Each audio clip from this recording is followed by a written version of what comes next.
प्यारे बच्चों, पंजाबी की क्लास में तुहाडा सब का स्वागत है। असी 7वीं जमात के व्याकरण वाले पाठ के विचों अज कुछ कहानियाँ करांगे। 2 कहानियाँ करांगे। सब तो पहली कहानी का नाम है हंकार दा सिर नीवां, जिस दे विच असी देखते हैं कि जदों कोई बहुत हंकार करन लग जाता है, अपने उत्ते बहुत माण करन लग जाता है, तो उसका की नतीजा निकलता है। कहानी देखते हैं। एक बार जंगल विच रहिंदियां खरगोश अते कच्छू कुम्मे विच दोस्ती हो गई। खरगोश नूं अपनी तेज़ चाल उत्ते तेज़ दौड़ उत्ते बड़ा माण सी अते अक्सर कच्छू कुम्मे दी धीमी चाल दा मजाक उड़ाउंदा रहिंदा सी। कच्छू कुम्मा खरगोश दीआं शेखियां तो बड़ा दुखी सी, परंतु मित्र होण दे कारण ओह उस नूं कुਝ नहीं सी कहंदा।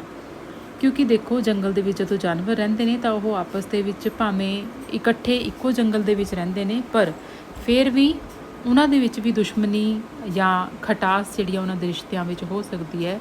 ਤਾਂ ਉਹੀ ਇੱਕ ਕਹਾਣੀ ਜਿਹੜੀ ਹੈ ਸਾਨੂੰ ਬਿਆਨ ਕਰਦੀ ਹੈ ਕਿ ਖਰਗੋਸ਼ ਜਿਵੇਂ ਤੇਜ਼ ਦੌੜਦਾ ਹੈ ਤੇ ਕੱਛੂ ਕੁੰਮਾ ਹੌਲੀ ਦੌੜਦਾ ਹੈ, ਤਾਂ ਇਸ ਤਰ੍ਹਾਂ ਖਰਗੋਸ਼ ਨੂੰ ਆਪਣੀ ਤੇਜ਼ ਦੌੜ ਦੇ ਉੱਤੇ ਬੜਾ ਮਾਣ ਸੀਗਾ, ਆਪਣੀ ਤੇਜ਼ ਚਾਲ ਦੇ ਉੱਤੇ ਬੜਾ ਮਾਣ ਸੀ, ਹੰਕਾਰ ਸੀ।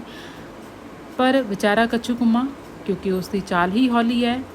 ਉਸ ਦੀ ਚਾਲ ਹੌਲੀ ਕਿਉਂ ਹੈ? ਕਿਉਂਕਿ ਉਹਦੇ ਉੱਤੇ ਭਾਰ ਬਹੁਤ ਹੁੰਦਾ ਹੈ, ਜਿਸ ਕਰਕੇ ਉਹ ਵਿਚਾਰਾ ਹੌਲੀ ਹੌਲੀ ਤੁਰਦਾ ਹੈ। परंतु वो खरगोश दियाँ शेखियां तो बड़ा परेशान सी, बड़ा दुखी सी, पर उसनूं कहंदा कुछ नहीं सी। क्यों? क्योंकि उसका मित्र सी। तो जदों अपनी दोस्ती हुंदी है तो असी कई बारी बहुत कुछ सहन भी कर जाते हैं, असी उन्होंने जवाब नहीं दिंदे। तो यही काम जिहड़ा सी कच्छू कुम्मा भी करदा सी, वो खरगोश नूं कदी भी जवाब नहीं दिंदा सी। तुसीं तस्वीर दे विच देख रहे हो कि किवें खरगोश ते कच्छू कुम्मा जिहड़े हन आपस दे विच बैठे हन, दौड़ रहे हन, ते अखीर दे विच जो हुंदा है कहानी का वो भी आपां देखते हैं। एक दिन खरगोश कच्छू कुम्मे की धीमी चाल का मजाक उड़ाउंदियां शेखियां मारन लगा। आखिर दोवां ने एक टीचा मिथ लिया तो उन्हां फैसला किया कि पहला जिहड़ा टीचे उत्ते पुजेगा उही जेतू खवाएगा। दौड़ शुरू हो गई। खरगोश अपनी आदत मुताबिक तेज़ दौड़िया। वह जल्दी कच्छू कुम्मे दी नज़रों तो दूर हो गया। तुसीं देखो कि जदों तुसी उपर तस्वीर के पहले हिस्से विच देख रहे हो कि कच्छू कुम्मे ने ते खरगोश ने जिहड़ी दौड़ है वो शुरू की है, क्योंकि उन्होंने एक फैसला किया कि जिहड़ी तेरियां शेखियां तो खरगोश नूं कहा भी मारदा है, आपां एक टीचा मिथदे हां कि देखदे हां कौन तेज़ दौड़दा है। ये जो कहानी है उन्होंने एक सिक्ख्या देण दे लई मिथ लई कि हाँ असी देखते हैं कि तेज़ जिहड़ा दौड़ेगा उही जेतू होएगा। तो खरगोश अपनी आदत के मुताबिक तेज़ दौड़िया तो कच्छू कुम्मे दी जिहड़ियां नज़रां तो काफ़ी दूर चला गया। उन्होंने दिखना बंद हो गया कि हाँ वो पता नहीं सोच रहा कि कच्छू कुम्मा कि खरगोश कित्थे चला गया। कच्छू कुम्मा बेचारा अपनी धीमी चाल नाल चलदा रहा। कुछ दूर जाके खरगोश ने सोचा कि कच्छू कुम्मा तो बहुत दूर रह गया होवेगा, क्यों ना थोड़ा आराम कर लवां। ओह एक दरख्त के हेठां लेट गया। लेटते ही उसकी अख लग गई। कच्छू कुम्मा अपनी चाल दे नाल तुरदा रहा अते खरगोश तो पहला अपने टीचे उत्ते पहुँच गया।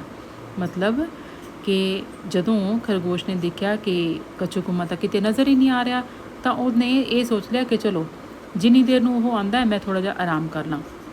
पर तुसीं देखो वो तेज़ दौड़ के आया होया सी, थकिया होया सी, तो वो थके होण करके जिवें ही दरख्त के हेठां लेटिया तो उसकी अख लग गई तो उन्होंने नींद आ गई। परंतु जो कच्छू कुम्मा सी वो बेचारा अपनी हौली हौली चाल दे नाल दौड़दा होया तुरदा होया वो अपने जो उन्होंने एक टीचा मिथ्या सी जिस जगह उत्ते पहुँचण दा उत्थे वो पहुँच गया। तो अगे देखो जदों खरगोश की जाग खुली तो शाम पै चुकी सी ते वो तेज़ दौड़िया तो जदों टीचे उत्ते पुज्जिया तो कच्छू कुम्मे नूं उत्थे वेख के हैरान रह गया। वो बहुत शर्मिंदा होया। कच्छू कुम्मे ने खरगोश नूं समझांदियां कहा, दोस्त बंदे नूं कदे हंकार नहीं करना चाहिए, क्योंकि हंकार दा सिर नीवां हुंदा है। तो मतलब उसने ये दसिया कि जिमें तू अपनी तेज़ चाल दे उत्ते माण करके रस्ते विच रुक गया, उत्थे सौ गया, पर मैं तो अपनी हौली हौली चाल दे नाल तुरदा रहा। तो जदों मैं तुरदा रहा तो मैं अपने टीचे उत्ते पहुँच गया।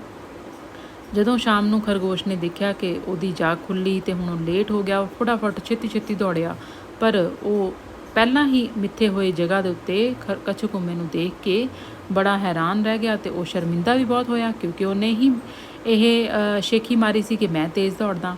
ਤਾਂ ਕੱਛੂ ਕੁੰਮੇ ਨੇ ਖਰਗੋਸ਼ ਨੂੰ ਸਮਝਾਉਂਦਿਆਂ ਫਿਰ ਕਹਿ ਦਿੱਤਾ ਕਿ ਦੋਸਤ, ਬੰਦੇ ਨੂੰ ਕਦੀ ਹੰਕਾਰ ਨਹੀਂ ਕਰਨਾ ਚਾਹੀਦਾ ਸੱਚੀ ਮੁੱਚੀ, ਕਿਉਂਕਿ ਹੰਕਾਰ ਦਾ ਸਿਰ ਹਮੇਸ਼ਾ ਹੀ ਨੀਵਾਂ ਹੁੰਦਾ ਹੈ ਬੱਚੇ।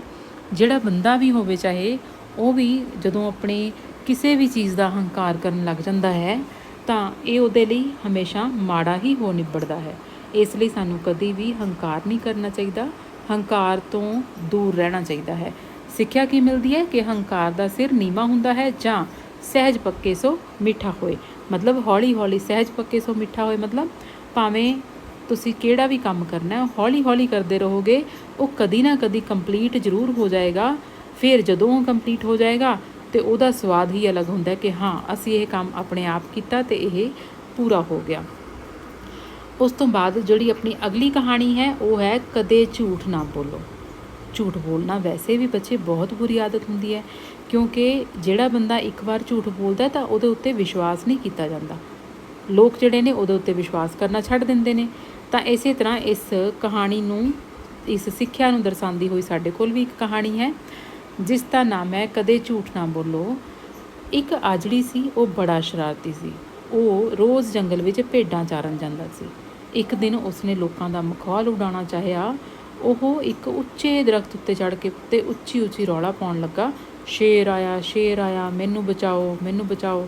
ਮਤਲਬ ਇੱਕ ਮੁੰਡਾ ਸੀ, ਆਜੜੀ ਮਤਲਬ ਇੱਕ ਮੁੰਡਾ ਸੀ ਜੋ ਕਿ ਹਰ ਰੋਜ਼ ਜੰਗਲ ਦੇ ਵਿੱਚ ਭੇਡਾਂ ਚਾਰਨ ਦੇ ਲਈ ਜਾਂਦਾ ਸੀਗਾ। ਤਾਂ ਉਹਨੇ ਇੱਕ ਦਿਨ ਉਹਦੇ ਦਿਮਾਗ ਦੇ ਵਿੱਚ ਐਵੇਂ ਹੀ ਸ਼ਰਾਰਤ ਸੁੱਝੀ ਅਤੇ ਉਹਨੇ ਲੋਕਾਂ ਦਾ ਮਜ਼ਾਕ ਬਣਾਉਣ ਦੇ ਲਈ ਉੱਚੀ ਉੱਚੀ ਰੌਲਾ ਪਾਉਣਾ ਸ਼ੁਰੂ ਕਰਤਾ ਕਿ ਸ਼ੇਰ ਆ ਗਿਆ, ਸ਼ੇਰ ਆ ਗਿਆ। ਜਿਹੜੇ ਪਿੰਡ ਦੇ ਲੋਕ ਸੀਗੇ ਉਸ ਦੀਆਂ ਚੀਕਾਂ ਸੁਣੀਆਂ ਅਤੇ ਆਪਣੇ ਆਪਣੇ ਸਾਰੇ ਕੰਮਕਾਰ ਛੱਡ ਕੇ ਡਾਂਗਾਂ ਅਤੇ ਬਰਛੇ ਚੁੱਕ ਕੇ ਉਸ ਦੀ ਮਦਦ ਕਰਨ ਲਈ ਦੌੜੇ। ਅਤੇ ਜਦੋਂ ਉਹ ਉੱਥੇ ਪਹੁੰਚੇ ਤਾਂ ਹਾਸੜੀ ਜੋ ਆਜੜੀ ਸੀ ਉਹ ਹੱਸਣ ਲੱਗ ਗਿਆ ਅਤੇ ਲੋਕਾਂ ਨੇ ਪੁੱਛਿਆ, ਸ਼ੇਰ ਕਿੱਥੇ ਹੈ? ਉਸਨੇ ਹੱਸ ਕੇ ਕਿਹਾ, ਉਸਨੇ ਮਖੌਲ ਕੀਤਾ ਸੀ, ਇੱਥੇ ਕੋਈ ਸ਼ੇਰ ਨਹੀਂ ਆਇਆ। ਲੋਕਾਂ ਨੂੰ ਉਸ ਦੀ ਗੱਲ 'ਤੇ ਬੜਾ ਗੁੱਸਾ ਆਇਆ। ਉਹ ਲੋਕ ਗੁੱਸੇ ਨਾਲ ਭਰੇ ਪੀਤੇ ਵਾਪਸ ਮੁੜ ਗਏ। ਅਜਿਹਾ ਉਸਨੇ ਕਈ ਵਾਰ ਕੀਤਾ। ਲੋਕ ਉਸਦੇ ਝੂਠ ਤੋਂ ਦੁਖੀ ਹੋ ਗਏ ਸੀ।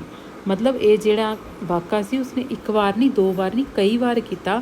ਹਮੇਸ਼ਾ ਹੀ ਉਹ ਨਵੀਂ ਸ਼ਰਾਰਤ ਕਰਕੇ ਕਿਤੇ ਨਾ ਕਿਤੇ ਲੁਕ ਜਾਂਦਾ ਅਤੇ ਲੋਕਾਂ ਨੂੰ ਕਹਿ ਦਿੰਦਾ ਕਿ ਸ਼ੇਰ ਆਇਆ, ਸ਼ੇਰ ਆਇਆ। ਤਾਂ ਹੁਣ ਲੋਕ ਜਿਹੜੇ ਸੀ ਉਹਦੀਆਂ ਇਸ ਹਰਕਤਾਂ ਤੋਂ ਬੜਾ ਪਰੇਸ਼ਾਨ ਸੀ, ਕਿਉਂਕਿ ਉਹ ਵਿਚਾਰੇ ਉਸ ਨੂੰ ਬਚਾਉਣ ਦੇ ਲਈ ਆਪਣੇ ਸਾਰੇ ਕੰਮਕਾਰ ਛੱਡ ਕੇ ਭੱਜੇ ਆਉਂਦੇ ਸੀ। ਤਾਂ ਜਦੋਂ ਉਹ ਆਉਂਦੇ ਸੀ ਤਾਂ ਉਹ ਅੱਗੋਂ ਹੱਸਣ ਲੱਗ ਜਾਂਦਾ ਸੀ ਕਿ ਮੈਂ ਤਾਂ ਮਜ਼ਾਕ ਕੀਤਾ ਸੀ।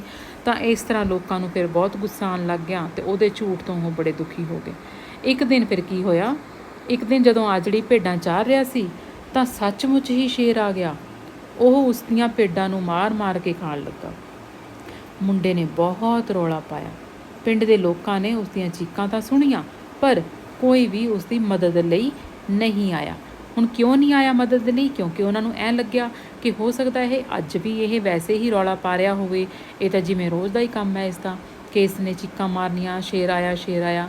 ਤਾਂ ਇਸ ਤਰ੍ਹਾਂ ਉਹ ਉਹਦੀ ਗੱਲ ਨੂੰ ਅਣਸੁਣੀ ਜਿਹੀ ਕਰਕੇ ਅਤੇ ਆਏ ਹੀ ਨਹੀਂ। ਫਿਰ ਕੀ ਹੋਇਆ ਕਿ ਅੰਤ ਵਿੱਚ ਸ਼ੇਰ ਨੇ ਮੁੰਡੇ ਉੱਤੇ ਹਮਲਾ ਕਰਤਾ। ਪਹਿਲਾਂ ਉਸਨੇ ਉਸ ਦੀਆਂ ਭੇਡਾਂ ਖਾਈਆਂ, ਉਹਨਾਂ 'ਤੇ ਹਮਲਾ ਕੀਤਾ। ਫਿਰ ਉਸਨੇ ਮੁੰਡੇ ਉੱਤੇ ਵੀ ਹਮਲਾ ਕਰਤਾ ਅਤੇ ਉਸ ਨੂੰ ਵੀ ਮਾਰ ਸੁੱਟਿਆ। ਅਤੇ ਇਸ ਤਰ੍ਹਾਂ ਕਈ ਵਾਰ ਮਤਲਬ ਝੂਠ ਬੋਲਣ ਕਰਕੇ ਉਸ ਮੁੰਡੇ ਨੇ ਆਪਣੀ ਜਾਨ ਗਵਾ ਲਈ। ਤੁਸੀਂ ਦੇਖੋ ਕਿ ਜਿਹੜਾ ਬੰਦਾ ਇੱਕ ਵਾਰ ਵੀ ਝੂਠ ਬੋਲਦਾ ਹੈ ਨਾ, ਤਾਂ ਆਪਾਂ ਦੂਜੇ ਵਾਰ ਹੀ ਉਸ ਦੇ ਉੱਤੇ ਵਿਸ਼ਵਾਸ ਥੋੜ੍ਹੀ ਸੋਚ ਕੇ ਕਰਦੇ ਹਾਂ। ਅਤੇ ਜਿਹੜਾ ਬੰਦਾ ਵਾਰ-ਵਾਰ ਹੀ ਝੂਠ ਬੋਲੇਗਾ ਤਾਂ ਫਿਰ ਤਾਂ ਉਹਦੇ ਉੱਤੇ ਵਿਸ਼ਵਾਸ ਹੁੰਦਾ ਹੀ ਨਹੀਂ ਹੈ ਕਿਸੇ ਨੂੰ। ਤਾਂ ਇਸ ਤਰ੍ਹਾਂ ਉਸ ਮੁੰਡੇ ਉੱਤੇ ਵੀ ਕਿਸੇ ਨੂੰ ਕੋਈ ਵਿਸ਼ਵਾਸ ਨਹੀਂ ਹੋਇਆ। ਅਤੇ ਜਦੋਂ ਸੱਚੀ ਮੁੱਚੀ ਦਾ ਸ਼ੇਰ ਆ ਗਿਆ ਤਾਂ ਲੋਕਾਂ ਨੇ ਇਹ ਮਜ਼ਾਕ ਸਮਝ ਕੇ ਉਸ ਦੀ ਗੱਲ ਨੂੰ ਅਣਸੁਣੀ ਕਰਤਾ ਅਤੇ ਉਸ ਦੀ ਮਦਦ ਲਈ ਆਏ ਹੀ ਨਹੀਂ। ਅਤੇ ਸ਼ੇਰ ਨੇ ਉਸ ਦੀਆਂ ਭੇਡਾਂ ਵੀ ਖਾ ਲਈਆਂ ਅਤੇ ਉਸ ਨੂੰ ਵੀ ਮਾਰ ਮੁਕਾਇਆ। ਅਤੇ ਇਸ ਤਰ੍ਹਾਂ ਉਸਨੇ ਆਪਣੀ ਜਾਨ ਜੋ ਸੀ ਗਵਾ ਲਈ। ਤਾਂ ਸਿੱਖਿਆ ਕੀ ਮਿਲਦੀ ਹੈ ਸਾਨੂੰ ਕਿ ਸਾਨੂੰ ਕਦੇ ਵੀ ਝੂਠ ਨਹੀਂ ਬੋਲਣਾ ਚਾਹੀਦਾ, ਕਦੇ ਝੂਠ ਨਾ ਬੋਲੋ। ਇਹੀ ਗੱਲ ਤੁਸੀਂ ਆਪਣੇ ਜੀਵਨ ਦੇ ਵਿੱਚ ਵੀ ਲਾਗੂ ਕਰਨੀ ਹੈ। ਕਦੀ ਵੀ ਝੂਠ ਨਹੀਂ ਬੋਲਣਾ ਚਾਹੀਦਾ, ਕਿਉਂਕਿ ਕਈ ਵਾਰੀ ਇਸ ਤਰ੍ਹਾਂ ਹੁੰਦਾ ਹੈ ਕਿ ਇੱਕ ਝੂਠ ਨੂੰ ਲੁਕਾਉਣ ਵਾਸਤੇ ਸਾਨੂੰ 100 ਝੂਠ ਹੋਰ ਬੋਲਣੇ ਪੈਂਦੇ ਨੇ। ਪਰ ਕਈ ਵਾਰੀ ਇਸ ਤਰ੍ਹਾਂ ਹੁੰਦਾ ਹੈ ਕਿ ਸਾਡੇ ਇੱਕ ਵਾਰੀ ਬੋਲੇ ਹੋਏ ਝੂਠ ਦਾ ਲੋਕ ਜੋ ਨੇ ਵਿਸ਼ਵਾਸ ਕਰਨਾ ਛੱਡ ਦਿੰਦੇ ਨੇ ਸਾਡੇ ਉੱਤੇ। ਇਸ ਲਈ ਕਦੇ ਵੀ ਝੂਠ ਨਾ ਬੋਲੋ। ਧੰਨਵਾਦ।